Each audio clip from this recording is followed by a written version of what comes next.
આકાશવાણી અમદાવાદ વડોદરા પ્રસ્તુત છે મહીસાગર જિલ્લાનું સમાચાર પત્ર.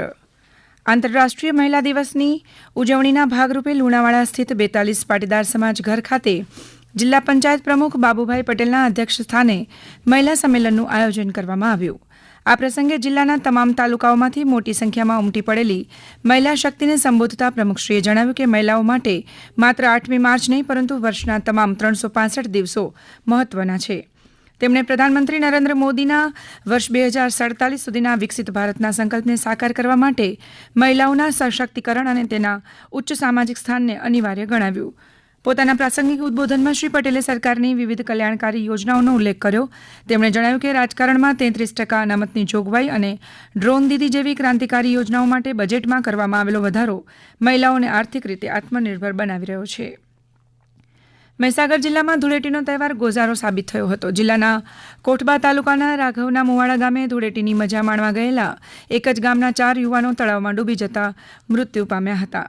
નાહવા માટે પડેલા લુણાવાડાના કતાર ગામના આ 4 યુવાનો તળાવના પાણીમાં ગરકાવ થયા હતા, જેમાં 2 યુવાનોના ઘટના સ્થળે મોત થયા છે, જ્યારે અન્ય 2 યુવાનોને બચાવવા માટે કોઠબા પોલીસ દ્વારા અંત સુધી પ્રયત્નો બાદ પણ તેઓ પાણીમાં ગરકાવ થઈ ગયા હતા. આમ એક જ ગામના 4 યુવાનો તળાવમાં ડૂબતા ગામમાં શોકનું મોજું ફરી વળ્યું હતું. મહીસાગર જિલ્લામાં હોળીના પર્વની ગામે ગામે હર્ષોલ્લાસ સાથે ઉજવણી કરાઈ. જિલ્લાના 733 ગામોમાં અલગ અલગ 1275 જેટલી હોળી પ્રગટાવવામાં આવી. તેમજ આજે પણ પૌરાણિક પરંપરા મુજબ આદિવાસી સમાજ દ્વારા રંગબેરંગી ઢોલ નગારા અને રંગબેરંગી પરિધાન સાથે પારંપરિક દાંડિયા રમીને હોળીના પર્વની ઉજવણી કરવામાં આવી. વર્ષ દરમિયાન થયેલા ગામના ઝઘડાઓ અને મતભેદનો નાશ કરવા માટે ચાળિયાની પધરામણી બાદ તેને પણ પાણીમાં પધરાવી ચાળિયા પર્વની ઉજવણી કરવામાં આવી. મહીસાગર જિલ્લા પંચાયતની બેઠકોની ખોટી ફાળવણી અને નવા સીમાંકનથી ઓબીસી સમાજ અને અનુસૂચિત આદિજાતિ સમાજની બેઠકોની ફાળવણીમાં થયેલ અન્યાય અંગે ભાજપના આગેવાનો અને કાર્યકર્તાઓ દ્વારા જિલ્લા કલેક્ટરશ્રીને તથા જિલ્લા ભાજપ પ્રમુખ દશરથભાઈ બારિયાને પુરાવા સહિત લેખિત વાંધા રજૂ કરવામાં આવ્યા. 15 કરતાં વધુ બેઠકોના સીમાંકનો બદલી અને 21 કરતાં વધુ બેઠકોના અનુસૂચિત જાતિ અનુસૂચિત જનજાતિના ખાસ ક્રમાંકો બદલીને ખોટી રીતે બેઠકોની ફાળવણી કરતા મહીસાગર જિલ્લાના ઓબીસી સમાજ અને એસટી સમાજમાં નારાજગી ફેલાઈ હતી.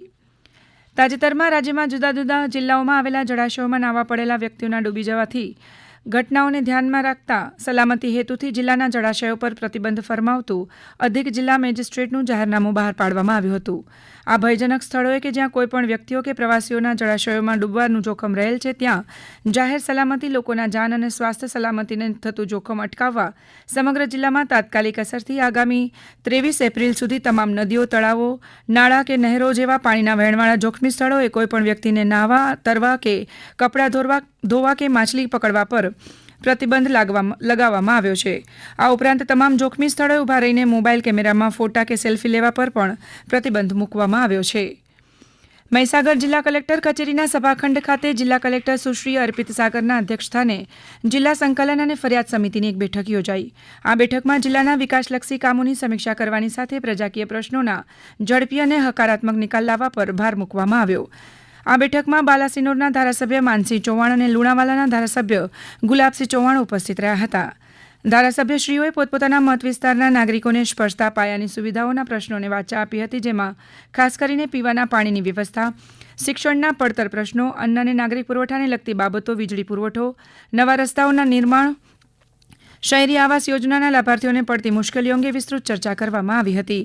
જિલ્લા કલેક્ટર સુશ્રી અર્પિત સાગરે ધારાસભ્યશ્રીઓ દ્વારા રજૂ કરવામાં આવેલા પ્રશ્નોને ગંભીરતાથી સાંભળીને સંબંધિત વિભાગના અધિકારીઓને આ બાબતે તાત્કાલિક યોગ્ય કાર્યવાહી કરવાની સૂચના આપી હતી.